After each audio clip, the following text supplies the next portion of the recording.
दोस्तों हम लोग देख रहे थे कोऑर्डिनेट ज्योमेट्री को मतलब छठा प्रश्न तक देख लिए थे। आज हम प्रश्न नंबर देखेंगे 7वां से। ठीक है, तो सबसे पहले यदि आप हमारे चैनल पर नए हो तो चैनल को सब्सक्राइब कर लेना और बेल आइकन को प्रेस कर लेना ताकि जितना भी मेरा नया वीडियो हो वो आप तक आसानी से पहुंच जाए। चलिए आज हम प्रश्न नंबर 7वां देखने वाले हैं और प्रश्न नंबर 7वां को आसानी से समझते हैं। सबसे पहले दोस्तों यहाँ पे क्वेश्चन आपसे कहा गया कि बिंदु ए के निर्देशांक ज्ञात कीजिए। आपको बिंदु ए का निर्देशांक ज्ञात करना है जहाँ ए बी वृत्त के व्यास है, ए और बी वृत्त के व्यास है, सारा चीज़ हम बताते हैं आपको। जिसका केंद्र का निर्देशांक जो है 2,3 है तथा बी का निर्देशांक है 1,4 है। यानी कहने का इसका अर्थ ये हुआ कि एक वृत्त है, एक क्या है, वृत्त है। ठीक है, इस प्रकार से एक वृत्त है और वृत्त का आप तो जानते हैं कि यहाँ पे बीच में केंद्र होता है और यहाँ से व्यास जाता है। व्यास कैसे खींच सकते हैं, उसे कोई दिक्कत नहीं है। इस तरफ कहा कि ए और बी वृत्त के व्यास है, ए और बी वृत्त के व्यास मान लिए, कोई दिक्कत।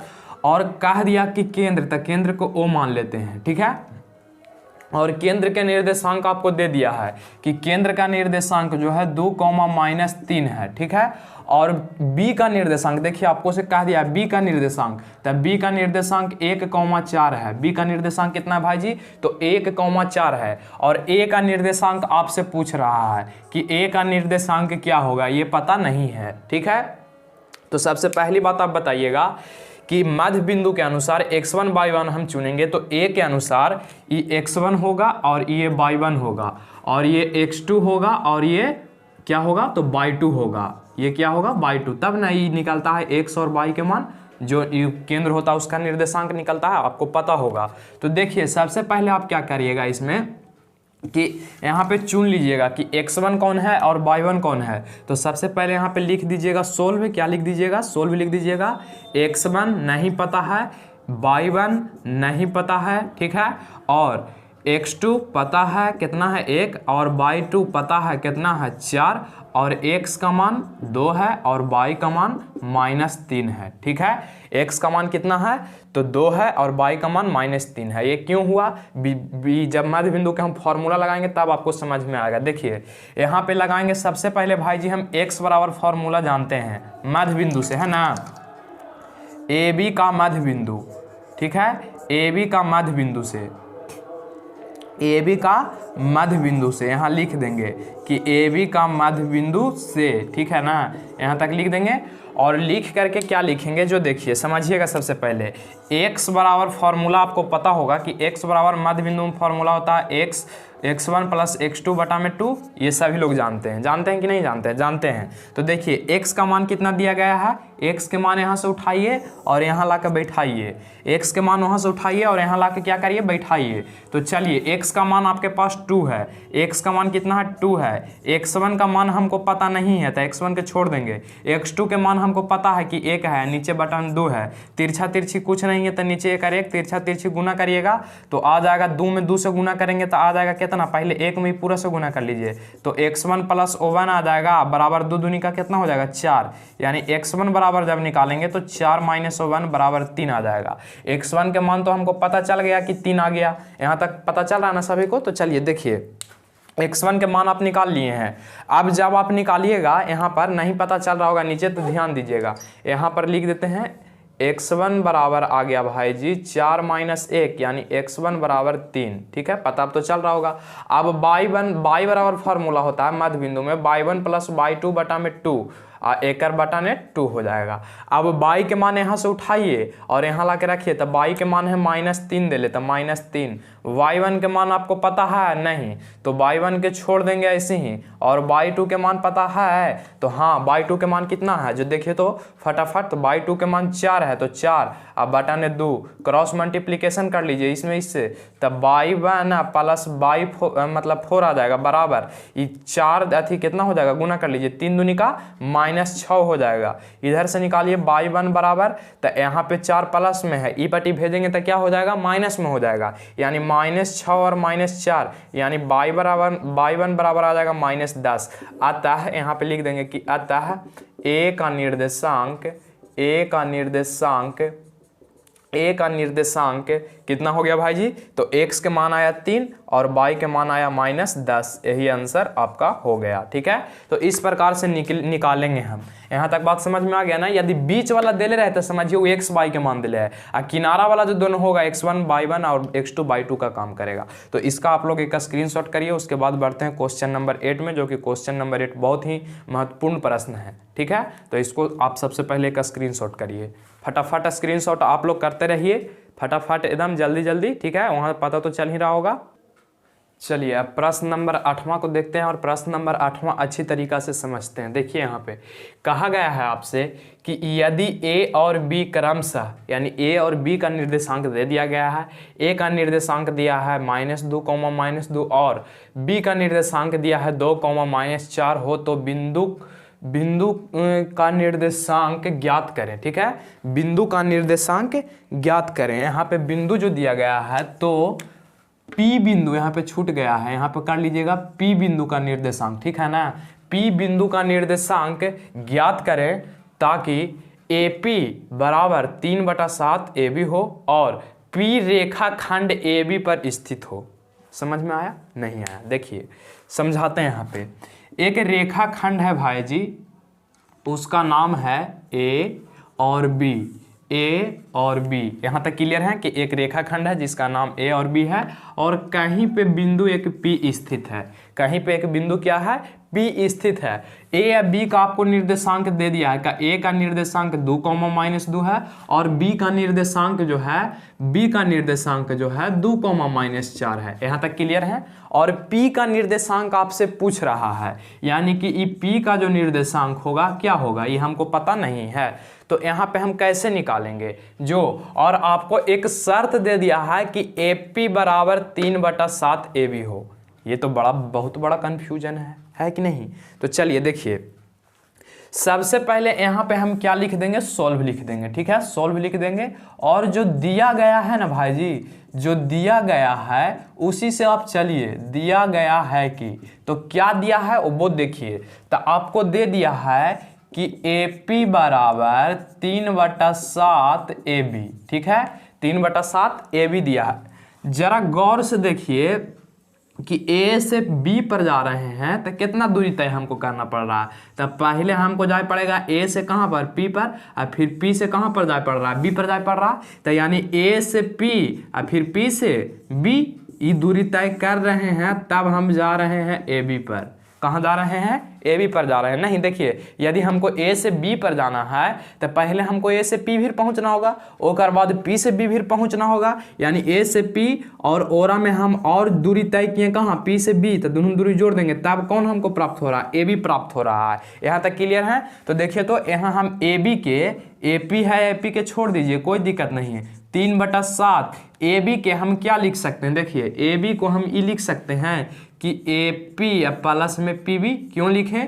क्योंकि ये दोनों के मिला के भी होता है। ठीक है, क्योंकि ये दोनों के मिला के भी होता है। अभी आपको दिखाएं। चलिए अब हल कर लीजिए। तो इसको 7 ई पट्टी भागा में है, ई पट्टी आएगा तो गुणा नहीं हो जाएगा, यानी 7 AP हो जाएगा, इधर 3 AP या प्लस PB हो जाएगा। यहाँ तक क्लियर है? यहाँ तक तो कोई के कन्फ्यूजन नहीं हो रहा होगा। चलिए अब 7 AP बराबर, इन्हें गुना कर लीजिए, पूरा में दोनों में गुना होगा। तो 3 में AP से करेंगे तो 3 AP हो जाएगा। ध्यान से समझिएगा, 3 में AP से किए 3 AP हो गया, प्लस 3 में PB से करिए तो 3 PB हो जाएगा, 3 PB हो जाएगा। अब AP मिल रहा है तो AP वाला की पट्टी ले आइए, 7 AP, अब माइनस हो जाएगा, ये पट्टी प्लस में है तो -3 AP, अब बराबर इधर खाली PB रह जाएगा। बराबर खाली यहाँ पे क्या रह जाएगा भाई जी? तो PB रह जाएगा। चलिए अब इसको फटाफट आप घटाइए तो 4 AP आ जाएगा। क्या आ जाएगा? 4 AP आ जाएगा। अब बराबर में 3 PB हो जाएगा। बराबर में इधर क्या हो जाएगा? 3 PB हो जाएगा। अब यहाँ के आप स्टॉप हो जाइए। अब आपसे हम पूछते हैं जो एक बात आप बताइएगा खाली सिर्फ, ठीक है ना? बताइएगा ना? बताइएगा कि नहीं बताइएगा? बताइएगा। अभी कल ही हम आपको बताए थे कि जब एक रेखाखंड पर कोई बीच में बिंदु स्थित होता है, तब पहला बिंदु से लेके जहां पे बिंदु स्थित होता है यहां से P तक को हम बोलते हैं MO1 और यहां से हम बोलते हैं P से B तक को बोलते हैं M2। ये बात से सभी लोग वाकिफ हैं। तो यहाँ M1 और M2 का मान निकाल लीजिए फटाफट। देखिए कैसे निकलेगा। जो A से P तक को M1 बोलेंगे तो M1 निकालने के लिए 4 यहाँ पे क्या है गुना में है, ऊपटी भेज दीजिए तो इधर सिर्फ रह जाएगा AP और उधर हो जाएगा 3PB या बटा में 4, 3PB बटा में 4। अब यहाँ से PB के आप उठाइए, कहिएगा PB को क्यों उठा रहे हैं, तो एक जाति वाला के एक साथ है, अंक अंक के एक साथ है, अथी अथी के एक साथ है, तो PB यहाँ पे गुना में है, ही पटियागा तो भागम हो जाएगा। यानी AP बटा PB बराबर 3/4। हम यहाँ पर कह सकते हैं, क्या कह सकते हैं, जो यहाँ पे ध्यान दीजिएगा कि M1 अनुपात M2 बराबर आ गया 3:4। M1 अनुपात M2 बराबर आ गया 3:4। क्यों? क्योंकि AP को हम बोले M1 और PB को बोले M2। PB को क्या बोले? M2 बोले, इसीलिए M1 अनुपात M2 बराबर 3:4। उसके बाद से आप लगा दीजिए x बराबर विभाजन सूत्र। इसको आप मिटा सकते हैं, मिटा दें इसको कि रहने ही देते हैं। चलिए x बराबर आप फॉर्मूला लगाइए तो x बराबर होता है MO1। देखिए यहाँ पे पहले आप x1/1 धर लीजिए, काहे कि फिर आप कंफ्यूज हो जाएंगे। तो x1/1 ई से या x2/2 ई से, तो x1 के आप मान बताइए तो भाई जी -2, y1 के मान बताइए तो -2, यहाँ पे फिर x2 के मान बताइए तो x2 के मान 2 और y2 के मान कितना आ जाएगा -4। M1 के मान हम आपसे पूछें तो M1 के मान 3, तो M1 के मान 3, M2 के मान कितना हो जाएगा, तो M2 के मान 4 हो जाएगा। अब रख दीजिए, लिखिए 9। अब क्या लिखेंगे? 9। x बराबर, तो x बराबर होता है M1 x2 plus M2 x1 अब बटा में M1 प्लस M2 ये अब कल ही फॉर्मूला पढ़े हैं, है ना। तो फटाफट अब रख दीजिए मान। M1 के मान 3 है, M1 के मान क्या है? 3 है, तो 3 गुना x2 का मान कितना है? तो 2 है, तो 2 प्लस M2 के मान 4 है, तो 4 गुना x1 के मान -2 है, तो -2 बटा M1 प्लस M2 यानी 3 प्लस कितना हो जाएगा भाई जी? तो 4 हो जाएगा। गुना कर लीजिए, 3 दूनी 6, आई कितना हो जाएगा? 3 दूनी का 6 और 4 दूनी का 8 है, यानी 6 व माइनस कितना हो जाएगा? 8/7। इसको जब हल करिएगा तो आ जाएगा x बराबर आपके आ जाएगा 8 में से 6 चल जाएगा, यानी -2/7 ही x बराबर आया। अब y बराबर आपको सूत्र लगाना है, सिर्फ x के मान निकला है p के निर्देशांक के लिए। अब y बराबर आप लगाइए, यहाँ तक पता चल रहा है ना। तो y बराबर जब आप फॉर्मूला लगाइएगा तो M1/2 और M2/1 और नीचे में M1 प्लस M2, नीचे में क्या हो जाएगा? M1 प्लस M2 हो जाएगा। तो फटाफट आप मान रख दीजिए, है कि ना। माने तो सिर्फ रखना है। तो y बराबर हो जाएगा M1, तो M को 1 3 है, तो 3 y के 2, तो y के 2 -4 है, तो -4 प्लस फिर देखिए M2 तो 4 है, तो 4 अब y का 1, तो y का 1 2 है, तो 2 अब बटा में नीचे तो हो जाएगा 3 + 4, तब y बराबर आ जाएगा -12, 4 दूनी का 8 -8/7, यानी कि -20/7 आता है। यहाँ पे लिख देंगे कि p का निर्देशांक जो हो जाएगा कितना आया? x का मान आया -2, तो -2 यहाँ पे रख लेंगे, कॉमा y का मान आया -20/7, तो -20/7 डेट आंसर हो गया। तो कुछ नहीं करना था, सिर्फ हमको M1 और M2 का मान निकाल लेना था जो दिया गया था उससे, और विभाजन सूत्र पर रख देना था। विभाजन सूत्र आप लोगों को पता ही होगा। तो चलिए बढ़ते हैं नेक्स्ट क्वेश्चन में। इसका एक सबसे पहले आप स्क्रीनशॉट करिए, फटाफट स्क्रीनशॉट आप लोग करते रहिए, ठीक है। बढ़ते हैं प्रश्न नंबर 9 में। चलिए प्रश्न नंबर 9 की ओर बढ़ते हैं और प्रश्न नंबर 9 को समझिए अच्छी तरीक़ा से। बहुत ही इजी प्रश्न ये है। देखिए कहा गया आपसे कि बिंदुओं, ठीक है, A 2,-2,2 और B 2,8 को जोड़ने वाली रेखा खंड AB, ठीक है। देखिए यहाँ ध्यान से आप समझिए। सबसे पहली बात, कोई बिंदु 2 गो है, उसका नाम A है और एक का नाम B है, ठीक है, जो दोनों मिलकर के एक रेखा खंड बनाता है। यहाँ तक क्लियर है। A का निर्देशांक आपको पता होना चाहिए कि -2,2 है और B का निर्देशांक जो है 2,8 है। क्या है? 2,8 है। कह रहा है कि AB को 4 बराबर भागों में विभाजित करता है या करती है, यानी जो ये रेखाखंड है ये 4 बराबर भाग में बांट रहा है। तो यहाँ हम नाम दे देते हैं P, यहाँ हम नाम दे देते हैं Q, यहाँ हम नाम दे देते हैं R, और यहाँ पे हम नाम दे देते हैं S। ठीक है, यहाँ पे नाम क्या दे देते हैं S। 1 2 3 4 5, 4 बराबर भागों में कहा है, तो 5 4 ही बिंदु होगा। ठीक है, ध्यान से समझिएगा, ठीक है ना। यहाँ पे हो जाएगा R। देखिए के बराबर भागों में कहा, 4 बराबर भागों में। तो देखिए समत्रिभाजित हम समझाए थे पिछला वीडियो में, नहीं देखें तो देख लीजिए, जस्ट एकदम सेम टू सेम है, लेकिन यहाँ सिर्फ मध्य बिंदु का फॉर्मूला लगेगा। देखिए के भाग में बट रहा है, 1 भाग, 2 भाग, 3 भाग, 4 भाग, 4 भाग बांटिया। हम आपको बोले थे कि 4 भाग में बांटेगा तो के गो बिंदु की संख्या होगा, था 5 गो। तो गिन लीजिए, 1 2 3 4, 5 गो हो गया। कोई दिक्कत यहाँ तक किसी को तो प्रॉब्लम नहीं होना चाहिए। अच्छा, अब जरा सा आप बात बताइए, यहाँ से हम आपको यदि पूछेंगे, देखिए यहाँ पे सपोज एक हम बना रहे हैं, ठीक है, इसका नाम है 1, इसका नाम है 2, इसका नाम है 3, इसका नाम है 4 और इसका नाम है 5। इसका नाम क्या है, 5 है। तो यदि हम पूछें कि सबसे बीच में कौन आ रहा है, यदि हम आपसे पूछ दें कि सबसे बीच में कौन आ रहा है, तो आप कैसे बांटिएगा? कहिएगा 2 गो इधर और 2 गो इधर, तब बीच में तो 3 आया सर जी, बीच में 3 आया ना। अच्छा, तो वैसे यदि हम आपसे पूछेंगे यहाँ पे कि इसमें बीच में कौन आ रहा है, A P Q R B में बीच में कौन आ रहा है, आप कुछ भी मान सकते हैं पी क्यू आर के जगह पे, उससे कोई प्रॉब्लम नहीं है। तो बताइए आप कि इन दोनों के पूरा लाइनिया के बीच में कौन आ रहा है, तो कहिएगा कि 2 गो इधर और 2 गो इधर, है कि नहीं। बीच में आ गया Q, तब बीच में Q आ गया तो सबसे पहले आप लिख लीजिए x1y1 और उसके बाद Q का निर्देशांक निकाल दीजिए। तो सबसे पहले यहाँ पे लिख दीजिएगा आप सोल्व, क्या लिख दीजिएगा, सोल्व लिख दीजिएगा। x1 के मान बताइए तो x1 के मान हो जाएगा -2 और y1 का मान हो जाएगा 2, x2 का मान हो जाएगा यहाँ पे 2, इस बिंदु से ले रहे हैं, और y2 का मान हो जाएगा यहाँ पर 8। कोई दिक्कत, यहाँ तक तो कोई प्रॉब्लम नहीं होना चाहिए। अब लिखिए Q का निर्देशांक, Q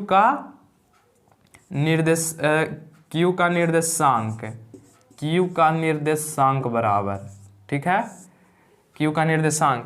तो AB का मध्य बिंदु है कि नहीं, AB का मध्य बिंदु में है यानी बीच में स्थित है। तो लिख देंगे यहाँ पर कि x बराबर हो जाएगा x1 प्लस x2 बटा में 2। तो लिख दीजिए फटाफट, x1 का मान -2 है प्लस x2 का मान 2 है बटा में 2 है, यानी आ जाएगा 2 में से 2 0 बटा बराबर 0। y बराबर निकाल लीजिए तो y बराबर आ जाएगा y1 प्लस y2 बटा में 2 होता है। फटाफट इधर मान रखिए, y के मान 2 है और y1 क्या, y2 का मान 8 है, रखिएगा आ जाएगा 10 बटा 2, यानी कि कट के 5 आ जाएगा। यहाँ पे लिख देंगे कि अतः Q का निर्देशांक कितना आ गया भाई जी, तो Q का निर्देशांक आ गया x बराबर 0 और y बराबर 5, यानी 0,5। एगो आपको आंसर आया। अच्छा, अब एगो के जब हमको निकल गया, इसका Q का निकल गया कि 0,5 है, Q का निकल गया कि 0,5 है। अब वैसे ही आप पूरा के निकाल लीजिए। देखिए अब आप अपने से धार लीजिएगा कि कौन के कर मध्य में आ रहा है। जो देखिए यहाँ ध्यान से आप सिर्फ समझिएगा, यदि हम आपसे पूछें यहाँ पे 1 है कोई बिंदु है और यहाँ पे 3 है और यहाँ पे 2 है, यदि हम पूछें आपसे कि 1 और 3 के बीच में कौन आ रहा है, तो कहिएगा 2 आ रहा है, कहिएगा ना। तो वैसे यदि हम एन का भी बात ना करें, एन समझे नहीं है, तो पूछेंगे कि A, देखिए ध्यान से समझिएगा, A और Q के बीच में कौन आ रहा है, तो P आ रहा है। A और Q के बीच में कौन आ रहा है, तो P आ रहा है। तो P का निर्देशांक लिख दीजिए, पहले x1 y1 ई अनुसार लिख लीजिए। तो x1 के काम करेगा -2 और y1 के काम करेगा 2, ई बिंदु। आई x2 के काम करेगा x2 के काम करेगा 0 और y2 का काम करेगा 5। क्लियर है, क्यों, क्योंकि A और Q के बीच में ही आ रहा है। तो x1 का काम करेगा A बिंदु और y1 y2 का काम करेगा Q बिंदु। तब P का निर्देशांक लिख दीजिए, P का निर्देशांक, ठीक है। P का निर्देशांक लिखेंगे तो x बराबर वैसे ही होगा, x बराबर x1 प्लस x2 बटा में 2। x का मान फटाफट रख लीजिए 2 माइनस का और 0 बटा में 2 यानी माइनस का 2 बटा 2 कट जाएगा, माइनस का 1 आ जाएगा। उसके बाद y बराबर रख लीजिए, तो y बराबर y1 प्लस y2 बटा में 2 होता है। तो y1 के मान देखिए तो 2 है, प्लस में y2 का मान 5 है बटा में 2 यानी 7 बटा में 2। यहाँ पे लिख देंगे कि अतः p का निर्देशांक, ठीक है, p का निर्देशांक फटाफट बताइए कितना आया। x का मान आया -1 और y का मान आया 7 बटा 2, ठीक है। ये p का निर्देशांक निकल गया। तो a के दिले था, p के भी निकल गया। p के कितना निकला तो -1 और 7 बटा 2 p का निकल गया। q के निकल है ये है। अब r के निकाल लीजिए, तो r के लिए यहाँ पे पाई खींच देंगे और यहाँ पे लिखेंगे r के लिए। तो r के कर बीच में आ रहा है, तो देखिए Q और किसके बीच में आ रहा है, B के बीच में आ रहा है। तो x1 y1 पहले लिख लीजिए Q और B के अनुसार। तो Q के x1 के काम करेगा Q वाला तो 0, y1 के काम करेगा QA वाला तो 5 और x2 का काम करेगा 2 और y2 का काम करेगा 8, ठीक है। जी ऑन जॉन दो बिंदु के बीच में आएगा और x1 y1 धर लेना है, ठीक है, x2 y2। तो हम धर लिए Q और B के बीच में आ रहा था, तो Q से धर लिए x1 y1 और B से धर लिए x2 y2, कोई दिक्कत। उसके बाद देखिए यहाँ पे लिखेंगे r का निर्देशांक, ठीक है, r का निर्देशांक। तो r का निर्देशांक x बराबर आप लगाइए, तो x बराबर लगाइएगा आप, तो आएगा x1 प्लस x2 बटा में 2, यही ना आएगा। फटाफट लगाइए, x1 का मान 0 और x2 का मान 2 यानी 2 बटा में 2 कट गया तो 1 आ गया, ठीक है। और y बराबर लगाइए, तो y बराबर होता है y1 प्लस y2 बटा में 2। y बराबर क्या होता है, y बराबर y1 प्लस y2 बटा 2। इसको बाद रख लीजिए मान फटाफट, y1 के मान रखिए तो 5 प्लस y2 का मान 8 बटा में 2 यानी 13 बटा में 2। अतः यहाँ पे लिख देंगे अतः r का निर्देशांक, ठीक है, r का निर्देशांक कितना हो जाएगा भाई जी। तो r के लिए x का मान आया 1 और ये 13 बटा 2, डेट आंसर। यही आपका आंसर हो गया। 4 भाग में बांट रहा था, 3 गो के निर्देशांक निकल गया, ठीक है, चारों को। तो यहाँ तक क्लियर है। तो इसका एक फटाफट स्क्रीनशॉट करिए। एक क्वेश्चन इसमें और बच रहा है, उसको फाइनल आज हम करा ही देते हैं, ठीक है। तो फटाफट आप लिखिए इसको, जल्दी सभी लोग स्क्रीनशॉट इसका करेंगे। तब तक है कि नहीं, सभी को पता चल रहा है ना, यहाँ तक सभी को पता चल रहा है। देखिए एक बार देख लीजिए इसको, ठीक है। चलिए, तो यहाँ तक सभी लोग देख लिए हैं, है ना। तो चलिए फटाफट प्रश्न नंबर 10वां की ओर बढ़। चलिए 10वां प्रश्न बढ़ते हैं। और 10वां बहुत ही इजी प्रश्न है और इसमें दूरी सूत्र का उपयोग हुआ है। आप लोग खुद भी इसको निकाल सकते हैं, ठीक है ना। देखिए कहा गया है आपसे कि उस समचतुर्भुज का क्षेत्रफल निकालें जिसका शीर्ष 3,0, 4,5, 1-1,4, ठीक है, -1,4 और -2, -1 है। देखिए सबसे पहली बात, आपको समचतुर्भुज बराबर क्षेत्रफल तो पता ही होगा कि समचतुर्भुज का क्षेत्रफल क्या होता है। तो समचतुर्भुज का जो क्षेत्रफल होता है भाई जी, होता है 1/2 और d1 × d2, यानी पहला विकर्ण गुने दूसरा विकर्ण। ये सभी को पता है ना। तो ये सभी को बात पता है, फॉर्मूला ही नोट कर लीजिएगा तब ये बनेगा, ठीक है। तो ये फॉर्मूला होता है। अब देखिए इसको बनाएंगे कैसे। तो सबसे पहले एक हम चतुर्भुज बना लेते हैं, ठीक है। एक क्या बना लेते हैं भाई जी, चतुर्भुज बना लेते हैं। देखिए हम चतुर्भुज बना रहे हैं, ठीक है। ये चतुर्भुज एक इसे बना लेंगे और क्या करेंगे कि एरा नाम दे देंगे ABCD, कोई दिक्कत, ABCD। और निर्देशांक पहला के तो 3,0, दूसरा के आ जाएगा 4,5, तीसरा के तो -1,4 और चौथा के तो -2,1 ठीक है। अब यहाँ पे सबसे पहले हम लिख देंगे सोल्व। क्या लिख देंगे, सोल्व लिख देंगे और मान लेंगे, मान लिया कि ABCD एक, ठीक है, एक समचतुर्भुज है। कौन चतुर्भुज है, समचतुर्भुज है, ठीक है, समचतुर्भुज है, मान लिए हम। कोई दिक्कत यहाँ तक किसी को, मानने में क्या जाता है, पैसा लगता है, नहीं ना। मैथ तो ऐसा चीज़ है कि आपको मानना पड़ेगा। तो हम मान लिए कि ABCD एक समचतुर्भुज है। आपको कुछ नहीं करना, देखिए हम बताते हैं जो काम आप करिए।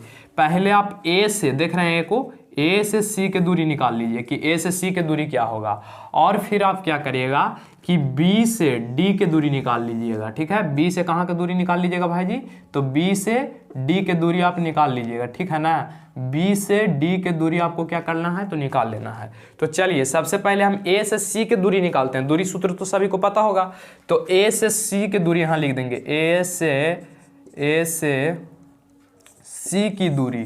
तो ए से सी की दूरी लिख लेते हैं सबसे पहले, और x1 और y1 धर लीजिए ए के अनुसार x1 और y1। ठीक है, और अथी सी के अनुसार तो x2 और y2। कोई दिक्कत है यहाँ तक? चलिए दूरी सूत्र लगा दीजिए, AC बराबर हो जाएगा, दूरी सूत्र लगाएंगे तो x1 माइनस x2 के whole square plus y1 minus y2 के होल स्क्वायर। यहाँ पे आप रखेंगे तो x1 के मान है 3, तो 3 माइनस x2 के मान है कितना, तो x2 का मान है माइनस का 1। ठीक है, तो माइनस का 1 यहाँ रखेंगे तब प्लस का 1 हो जाएगा, क्योंकि फॉर्मूला में पहले से माइनस होता है, माइनस दिया माइनस माइनस गुना होकर प्लस हो जाएगा, इसका होल स्क्वायर।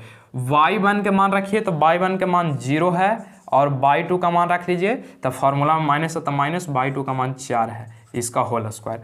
फटाफट इसको आप हल करिए तो 3 1 4 का स्क्वायर हो जाएगा, और ये हो जाएगा -4 का स्क्वायर। इसको हल करिएगा तो आ जाएगा 16, इसको भी हल करिएगा तो आ जाएगा 16 16 जोड़ लीजिएगा आ जाएगा 32, और 32 को हम क्या लिख सकते हैं, तो 32 को लिख सकते हैं 4√2 यूनिट। क्या लिख सकते हैं, 4√2 यूनिट लिख सकते हैं। चलिए यहाँ तक तो क्लियर है। उसके बाद बी से डी की दूरी निकालिए, तब बी से डी के दूरी कोई दिक्कत, तो इसके अनुसार बी के अनुसार x1 बताइए, तो बी के अनुसार x1 4 और y1 कितना आ जाएगा, तो 5 आ जाएगा। डी के अनुसार x2 y2, तो x2 आ जाएगा -2 और y2 आ जाएगा कितना, -1। उसके बाद इसमें भी दूरी सूत्र लगा देंगे, तो bd लिख देंगे, डायरेक्ट यहाँ पे घटा देते हैं, हमें दूरी सूत्र ना लिखे जाते हैं, क्या यहाँ लिख दिए हैं, देख लीजिएगा समझ लीजिएगा। चलिए x1 माइनस x2 4 माइनस ये हो जाएगा कितना, तो +2, क्योंकि माइनस में ही दिया है, फार्मूला होता है माइनस माइनस माइनस जुट के प्लस हो जाएगा, प्लस 5, तब 5 हो जाएगा यहाँ पर, कोई प्रॉब्लम। और देखिए यहाँ पे फार्मूला में माइनस होता है, ये जो माइनस है तो माइनस माइनस क्या हो जाएगा, प्लस, एकर होल स्क्वायर। चलिए अब यहाँ पे इसको हल कर लीजिए, तो ये हो जाएगा 6 का स्क्वायर, ये भी हो जाएगा 6 का स्क्वायर, तो 6 का स्क्वायर करिएगा तो ये आ जाएगा 36, ये भी आ जाएगा 36, और जब इसको करिएगा तो √72, और √72 को हम लिख सकते हैं 6√2 यूनिट। ठीक है, 6√2 यूनिट क्यों लिख सकते हैं, जो आपको तो पता होगा, इसको फैक्टर करके जो रूट में बच जाता है उसको रूट में छोड़ देते हैं।